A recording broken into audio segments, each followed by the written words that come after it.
Welcome friends, मैं आपके सामने गौरव मिगलानी। हम पढ़ रहे हैं 12th क्लास की अकाउंटेंसी। हमारा चैप्टर कंटिन्यू चल रहा है, change in the profit sharing ratio of existing partners. हमारा ये वीडियो नंबर 72 है।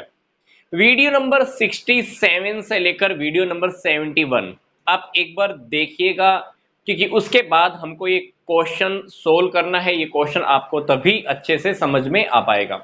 तो आइए, अगर आपने वो वीडियोस देख ली हैं तो अब हम इस केस को सोल्व कर लेते हैं। 31/3/2019 हमारी बैलेंस शीट दी हुई है। ए और बी दो पार्टनर हैं। इनका रेशो जो पहले था वो था 3:2। इनका पुराने वाला रेशो है 3:2। जिस टाइम पे इनकी ये बैलेंस शीट बनी थी, जिसके अकॉर्डिंग ये पहले से काम कर रहे थे, बैलेंस शीट में इनके पास इस डेट को क्या क्या है, क्रेडिटर्स हैं, जर्नल रिजर्व इतना है, प्रॉफिट एंड लॉस का क्रेडिट बैलेंस मतलब प्रॉफिट है अपने पास पहले से 4,000 रुपए, मतलब इन्होंने ये डिवाइड नहीं किया हुआ, ये इन्होंने एज इट इज रखा हुआ है। इन्वेस्टमेंट फ्लक्चुएटिंग रिजर्व, इन्वेस्टमेंटिंग फ्लक्चुएटिंग रिजर्व इनके पास रखा हुआ है 12,600 रुपए। मतलब इन्वेस्टमेंट के अंदर जब भी उतार चढ़ाव आते हैं तो उसको कवर करने के लिए इन्होंने इन्वेस्टमेंट फ्लक्चुएटिंग रिजर्व ऐसा लगा लो कि 12,600 का रखा हुआ है। गुडविल है, पहले से बैलेंस शीट में शो हो रही है 16,000 की। Land and building, investment, debtors, bills receivable, cash 11,100, advertisement suspense account 10,700 का। कैपिटल्स है ए की 60,000 और बी की 40,000। क्वेश्चन के अंदर अब इन्होंने क्या कहा है, ये कहते हैं कि हम 1 अप्रैल 2020 को अपना रेशो चेंज करना चाहते हैं। हम चाहते हैं कि फ्यूचर में हम प्रॉफिट और लॉस को इक्वल इक्वल डिवाइड करें, मतलब नया रेशो 1 हो जाएगा। कब से? 1/4/2020 से। तो इन्होंने ये रेशो डिसाइड किया है और इन्होंने ये भी डिसाइड किया कि अब हम इन्वेस्टमेंट को वैल्यूएट करते हैं 60,000 के ऊपर। एक गुडविल की वैल्यूएशन इन्होंने की है 24,000 की, और जर्नल रिजर्व को ये कैपिटल अकाउंट्स के अंदर ट्रांसफर नहीं करना चाहते। ठीक है, बैलेंस शीट दी है, पुराना रेशो दिया है, नया रेशो दिया है, डिसाइड किया है कि इन्वेस्टमेंट की वैल्यू है 60,000 रुपए। जर्नल रिजर्व को ये डिस्ट्रीब्यूट नहीं करना चाहते। गुडविल की इन्होंने वैल्यूएशन की है 24,000 रुपए। अब क्वेश्चन के अंदर आपको कहा जा रहा है कि आप जर्नल एंट्रीज कीजिए, प्लस क्वेश्चन के लास्ट में अपने को एक बैलेंस शीट, एक नए वाली बैलेंस शीट और रेडी करनी है। पहले तो अपने क्वेश्चन को एक बात अपने को क्लियर हो गई, ये जर्नल रिजर्व को डिवाइड नहीं करना चाहते, सिर्फ जर्नल रिजर्व को डिवाइड नहीं करना चाहते। इसका तो यही मतलब है, इसका मतलब है कि ये लोग प्रॉफिट एंड लॉस को डिवाइड कर लेंगे, इन्वेस्टमेंट फ्लक्चुएशन फंड को जो रिजर्व है ये भी डिवाइड कर लेंगे, एडवर्टाइजमेंट सस्पेंस अकाउंट है ये भी डिवाइड हो जाएगा, और इधर से जो हमारी पहले से जो गुडविल दिख रही है बैलेंस शीट के अंदर, ये भी हम क्या करेंगे, पार्टनर्स के अंदर डिवाइड कर देंगे। पर अपने को जर्नल रिजर्व को नहीं छेड़ना है। इसके अलावा हमारे पास कोई ऐसी आइटम है ही नहीं जो पार्टनर्स आपस में डिस्ट्रीब्यूट कर सकें, क्योंकि हमने पीछे वाली वीडियोस में यही देखा है। अगर पार्टनर्स चाहते हैं डिवाइड करना तो क्या क्या डिवाइड कर सकते हैं, एक्यूमुलेटेड प्रॉफिट, एक्यूमुलेटेड लॉस, है ना, journal reserve, investment fluctuating reserve, और वर्कमैन कंपनसेशन रिजर्व, और एडवर्टाइजमेंट सस्पेंस अकाउंट। सिर्फ यही डिवाइड कर सकते हैं, बाकी तो आप किसी के साथ भी कुछ छेड़खानी नहीं कर सकते। तो इस क्वेश्चन के अंदर अपने को क्या करना है, जर्नल रिजर्व को छोड़कर आप प्रॉफिट एंड लॉस अकाउंट का जो क्रेडिट बैलेंस है, प्रॉफिट एंड लॉस का जो प्रॉफिट पड़ा है, ये आप डिस्ट्रीब्यूट कर सकते हो, ये डिस्ट्रीब्यूट कर सकते हो। गुडविल और एडवर्टाइजमेंट सस्पेंस अकाउंट कौन से रेशो में डिस्ट्रीब्यूट करोगे, पुराने रेशो में, क्योंकि जब इन्होंने ये कमाया था तो कौन से रेशो में कमाया होगा, पुराने रेशो में। अब ये जर्नल रिजर्व को डिस्ट्रीब्यूट नहीं करना चाहते, बाकी चार तो डिस्ट्रीब्यूट करना चाहते हैं ना। तो अगर ये रेशो चेंज कर ही रहे हैं, डिस्ट्रीब्यूट करना चाहते हैं, तो ये वाला टॉपिक हमने वीडियो नंबर 67 में भी सीखा था। अगर पहले से पड़े हुए प्रॉफिट या लॉस को अगर वो डिवाइड करना चाहते हैं तो कौन से रेशो में डिवाइड हो जाएगा, ओल्ड रेशो में डिवाइड हो जाएगा। तो हम इन चारों आइटम्स को पुराने पार्टनर्स में, मतलब दोनों के दोनों पार्टनर्स में पुराने वाले रेशो में, मतलब 3:2 में क्या कर देते हैं, डिवाइड कर देते हैं। तो सबसे पहले हम क्या डिवाइड कर देते हैं, ये प्रॉफिट एंड लॉस का क्रेडिट बैलेंस। तो सबसे पहले एंट्री आप इसकी कर दीजिए, profit and loss account debit. किसको किसको पड़ जाएगा, ए को टू बी को। एज कैपिटल अकाउंट पूरा लिख लीजिएगा, टू बीज कैपिटल अकाउंट। कितना बैलेंस था, 4000। जब 4000 को जब आप दोनों पार्टनर्स में 3:2 मतलब ओल्ड रेशो में जब आप डिवाइड करोगे तो ए को मिलने वाला है 2400 और बी को मिलने वाला है 1600। ठीक है, उसके बाद अब हमने क्या डिवाइड करना है, इन्वेस्टमेंट फ्लक्चुएशन रिजर्व कितना है, 12600। अब ध्यान से देखिए, इसके अंगेंस्ट में हमारे पास इन्वेस्टमेंट कितने की है, 60000। और ये देखिए कि इन्वेस्टमेंट की वैल्यू अब कितनी आ रही है, 60। यहां पे है 66,000। अब हमने वैल्यू चेक की है, इन्वेस्टमेंट की मार्केट वैल्यू कितनी है, 60,000। देखा जाए तो बुक्स के अंदर हमने इन्वेस्टमेंट दिखाई हुई है 66,000 की, पर ये कहते हैं कि इन्वेस्टमेंट की मार्केट वैल्यू मान लो हो गई है 60,000। तो इसका मतलब है कि 6,000 रुपए इन्वेस्टमेंट की वैल्यू क्या हो गई है, कम हो गई है। अब ये 6,000 जो कमी हुई है, डिक्रीज हुई है जो वैल्यू, हम कहां से पूरा कर लेंगे, 12,600 में से 6,000 पूरा कर लेंगे, बाकी का रह जाएगा 6600 रुपीज। हम दोनों पार्टनर्स में पुराने रेशो में डिवाइड कर देंगे। इन्वेस्टमेंट फ्लक्चुएशन रिजर्व का ये टॉपिक हम पीछे वाली वीडियोस में देख चुके हैं, पीछे की 2 या 3 वीडियो पहले ही इसका एक प्रॉपर वीडियो बनाया है, how to deal with investment fluctuation reserve. आप उस वीडियो को बहुत अच्छे से देखिएगा एक बारी। तो अल्टीमेटली मैं क्या बात कर रहा हूं, इन्वेस्टमेंट हमारी बुक्स में है 66 की, 66,000। मार्केट वैल्यू है 60,000, 6,000 कम हो गए। 6,000 हम कहां से पूरा कर लेंगे, यहां से, क्योंकि हमने बनाया इसलिए था कि इन्वेस्टमेंट के अंदर अगर कहीं कमी आएगी तो कहां से पूरा कर लेंगे, यहां से।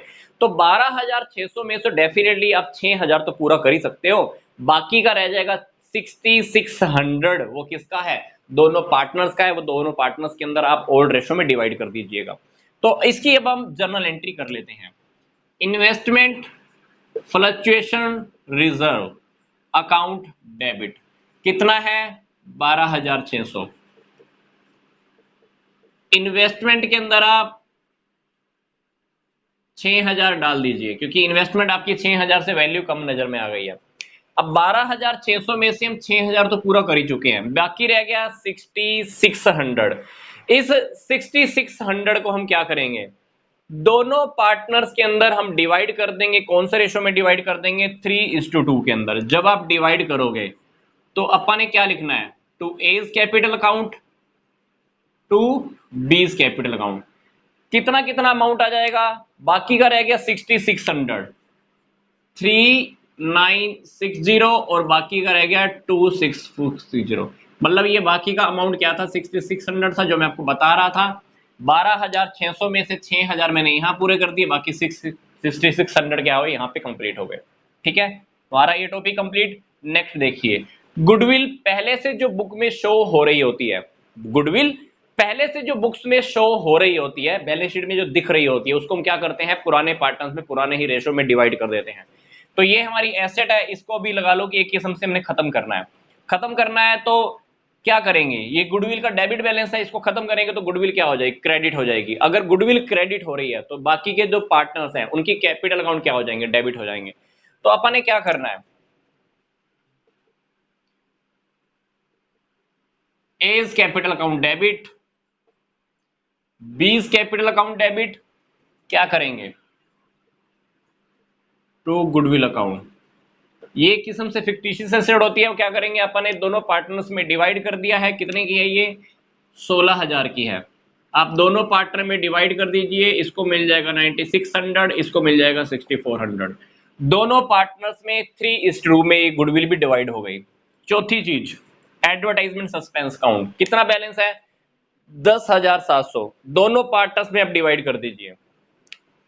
कैसे डिवाइड करोगे, 3:2 में, capital B's capital account debit to advertisement suspense account. कितना बैलेंस है, 10,700। जब आप दोनों पार्टनर्स में डिवाइड करोगे तो इसको मिल जाएगा इतना और इसको मिल जाएगा इतना। तो हमने क्या किया, पहली आइटम, दूसरी आइटम, तीसरी और चौथी। पहली, दूसरी, तीसरी, चौथी, ये अपने पास एंट्रीज क्या हो गई, कंप्लीट हो गई। ठीक है। अब बात आती है कि उन्होंने बोला था कि हम जर्नल रिजर्व को डिवाइड नहीं करना चाहते, जर्नल रिजर्व को डिवाइड नहीं करना चाहते, प्लस उन्होंने इस डेट को गुडविल की वैल्यूएशन भी की है। कितनी है? 24,000 रुपीज। अब जर्नल रिजर्व को डिवाइड नहीं करना चाहते, गुडविल हमने नई काउंट कर ली है 24,000 की, तो अभी हमको इन दोनों आइटम्स के ऊपर एक एडजस्टमेंट एंट्री करनी होगी, क्योंकि ये डिवाइड तो होने नहीं वाला है। तो आप क्या कीजिए, पहले इन दोनों का एक बारी टोटल कर लीजिए। गुडविल है हमारी 24,000, ठीक है। Journal reserve 23400। अगर इन दोनों अमाउंट्स का अगर मैं टोटल कर दूं तो ये बन जाएगा 47400। ठीक है, टोटल आ गया। अब क्वेश्चन के अंदर अपने क्या करना है, ये चार एंट्रीज करने के बाद हमने क्या किया, अमाउंट का टोटल कर लिया जो ये डिस्ट्रीब्यूट नहीं करना चाहते, जर्नल रिजर्व और गुडविल भी। इन्होंने गुडविल को तो अभी वैल्यूएड किया है, तो गुडविल डिस्ट्रीब्यूट नहीं होने वाली है, गुडविल के ऊपर भी एक एडजस्टमेंट एंट्री करनी है। इसलिए हमने क्या किया, दोनों अमाउंट को टोटल कर लिया, 24,000 गुडविल का, 23,400 किसी का है, जर्नल रिजर्व का है। अब डिवाइड तो नहीं करना चाहते, ये क्या करेंगे, इसके ऊपर एक एडजस्टमेंट एंट्री करेंगे। कौन से प्रोपोर्शनेट में? जिस प्रोपोर्शनेट में पार्टनर्स को सेक्रीफाइस होगा या गेन होने वाला है। तो अब भी हमारा टाइम आ गया, क्वेश्चन के अंदर हम क्या करें, पार्टनर्स का सेक्रीफाइस रेशियो या गेनिंग रेशियो फाइंड आउट कर लें। तो ये देखिए, पुराना रेशियो कितना है, 3:2, नया रेशियो क्या है, 1:1। तो आप दोनों पार्टनर्स का क्या कीजिए, सेक्रीफाइस रेशियो निकाल लीजिए। सेक्रीफाइस रेशियो जब आप ए का निकालोगे, जब आप बी का निकालोगे, जब ए का आप सेक्रीफाइस रेशियो निकालोगे, old ratio minus new ratio, आप चेक कर लेना। सेक्रीफाइस रेशियो निकालना हमने पीछे वाली वीडियोस में सीखा है। सेक्रीफाइस रेशियो कैसे निकालते हैं, old ratio minus new ratio. अगर आंसर, अगर old ratio minus new ratio करके अगर आंसर प्लस में आता है, इसका मतलब है कि पार्टनर ने क्या किया, सेक्रीफाइस किया है। अगर सेक्रीफाइस रेशियो निकालते हुए आंसर माइनस में आता है, इसका मतलब है कि पार्टनर ने क्या किया, गेन किया है। तो आप सेक्रीफाइस रेशियो निकाल के देख लेना, ये है हमारा ओल्ड रेशियो, ये है हमारा न्यू रेशियो। जब आप सेक्रीफाइस रेशियो निकालोगे तो आपको पता चल जाएगा कि ए को क्या हुआ है, 1/10 पार्ट का क्या हुआ है, सेक्रीफाइस हुआ है, और बी ने क्या किया है, 1/10 पार्ट का क्या किया है, गेन किया है। तो आप कैलकुलेशन कर लीजिएगा, कैलकुलेशन करने से आपको पता चल जाएगा कि बी को कितना सेक्रीफाइस हुआ है, और सॉरी, ए को कितना सेक्रीफाइस हुआ है और बी को कितना गेन हुआ है। अब जिस अमाउंट के ऊपर हमने एडजस्टमेंट करनी है वो अमाउंट हमारा ये रहा, 47,400 के ऊपर हमने एडजस्टमेंट करनी है। बी को, बी क्या करेगा, बी इस अमाउंट का 1/10 पार्ट, मतलब 47,400 का 1/10 पार्ट, मतलब कितना अमाउंट लेकर आएगा, बी लेकर आएगा इस अमाउंट का 1/10 पार्ट, मतलब 4740 बी लेकर आएगा, क्योंकि बी को क्या हुआ है, गेन हुआ है। और हमने पीछे वाली वीडियोस में बात सीखी है, जिस पार्टनर को गेन होता है वो क्या करता है, सेक्रीफाइस करने वाले पार्टनर को पे करता है। तो बी 4740 लेकर आएगा, मतलब जितना अमाउंट मैंने टोटल किया इसका 1/10 पार्ट, मतलब 4740 लेकर आएगा, किसको पे करेगा, ए को पे करेगा। तो हम क्या करते हैं, एक जर्नल एंट्री अभी अपने को और करनी है, B's capital account debit to A's capital account, कितना, 4740। तो अपने को क्या करना है, ये एडजस्टमेंट एंट्री एक और करनी है। वो एडजस्टमेंट एंट्री किस लिए हुई है, क्योंकि ये जर्नल रिजर्व को डिवाइड नहीं करना चाहते थे, प्लस हमने गुडविल की वैल्यूएशन भी की है, अभी कितनी आई है, 24,000। तो टोटल अमाउंट करके हमने क्या किया, एक एडजस्टमेंट एंट्री और कर दी है। तो अपने को एक एडजस्टमेंट एंट्री और करनी है। तो यहां तक हमारी जर्नल एंट्रीज तो कंप्लीट हो गई। जर्नल एंट्रीज कंप्लीट करने के बाद आपने क्या करना है, बैलेंस शीट को दोबारा बनाना है। अब बात आती है कि जब आप बैलेंस शीट को दोबारा बनाओगे, बैलेंस शीट को जब आप दोबारा बनाओगे तो क्या होगा, प्रॉफिट एंड लॉस अकाउंट आपका बैलेंस शीट में से गायब हो जाएगा, क्योंकि आपने इसको डिवाइड कर लिया है, पार्टनर्स ने डिस्ट्रीब्यूट ही कर लिया आपस में। इन्वेस्टमेंट फ्लक्चुएशन रिजर्व आपका क्या हो जाएगा, गायब हो जाएगा। इन्वेस्टमेंट आपकी कितनी थी, 60,000 की वैल्यूएशन हो चुकी है। गुडविल का ये टॉपिक हट जाएगा, एडवर्टाइजमेंट सस्पेंस अकाउंट का ये टॉपिक हट जाएगा। बाकी की आइटम्स क्या रह जाएंगी, ये रह जाएंगी creditors as it is show, journal reserve as it is show, land and building investment 66,000 60,000 हो जाएंगी, डेटर्स इतने हो जाएंगे, बिल रिसीवेबल इतने हो जाएंगे, कैश इतने हो जाएंगे। अब क्वेश्चन के अंदर फर्क कहां पे आएगा, इनकी कैपिटल के अंदर डिफरेंस आ जाएगा, क्योंकि कैपिटल अभी देखो ध्यान से देखो, कैपिटल पहले थी 60,000 और 40,000, इसकी थी 60,000 और इसकी थी 40,000। अब कैपिटल के अंदर हमारी थोड़ी सी सेटिंग्स और भी हो चुकी हैं, कभी तो ये अमाउंट क्रेडिट में जा चुका है और कुछ अमाउंट डेबिट में जा चुका है। जब आप एक कैपिटल अकाउंट बनाकर देखोगे, हमने कैपिटल अकाउंट बनाना सीखा है, जब आप पार्टनर्स का कैपिटल अकाउंट बना लोगे ध्यान से, जो आइटम्स क्रेडिट में है क्रेडिट में पुट कर देना कैपिटल अकाउंट बनाते हुए, और जो अमाउंट आपने डेबिट में फिट करना है वो डेबिट में फिट कर देना। उसके बाद आप चेक करोगे कि पार्टनर्स की कैपिटल कितनी बचने वाली है। पार्टनर्स के जो कैपिटल के जो क्लोजिंग बैलेंस आएंगे वो आने वाला है 23,400 और इसका आने वाला है 24,000 रुपीज। ठीक है, तो उसके बाद आप क्या करना,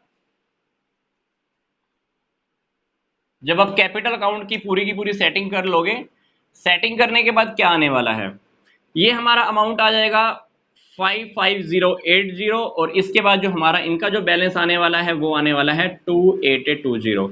तो इन दोनों का जब आप टोटल कर दोगे, तो टोटल करने के बाद आप जब बैलेंस शीट का टोटल करोगे तो बैलेंस शीट हमारी हो जाने वाली है 117100 और ये 117100। तो इसके बाद अपने को क्या करना है, बैलेंस शीट को पूरा कर देना है और उसके बाद हमारा बैलेंस शीट क्या हो जाएगा, कंप्लीट हो जाएगा। तो इस क्वेश्चन में क्या हुआ, जो चीज इन्होंने डिवाइड कर ली वो गायब होगी, जो इन्होंने डिस्ट्रीब्यूट नहीं किया, जनरल रिजर्व डिस्ट्रीब्यूट नहीं किया, तो उन्होंने क्या किया, क्वेश्चन के अंदर एज इट इज शो कराना है और हमारी बैलेंस शीट ऐसे ही रेडी हो जाएगी। कैपिटल अकाउंट आप एक बार रेडी करके देखिएगा, उनके बैलेंस यही आने वाले हैं। ठीक है, तो कैपिटल अकाउंट का जो यहाँ पे जो बैलेंस आएगा इन दोनों का टोटल करके आप यहाँ पे लिख सकते हो एक बार। ठीक है, तो इसके बाद हमारी बैलेंस शीट कंप्लीट हो जाएगी। तो मिलते हैं नेक्स्ट वीडियो में। तो यहाँ तक की टॉपिक्स आप अच्छे से स्टडी कीजिए। तो नेक्स्ट वीडियो के अंदर हम रिवैल्यूएशन अकाउंट के ऊपर बात करेंगे, उसको कैसे सेटअप करना है, क्या डील करना है, उसका फॉर्मेट क्या होता है, ये सारी जर्नल एंट्रीज सब डिस्कस करेंगे हम। यहाँ तक का वीडियो देखने के लिए आपका धन्यवाद।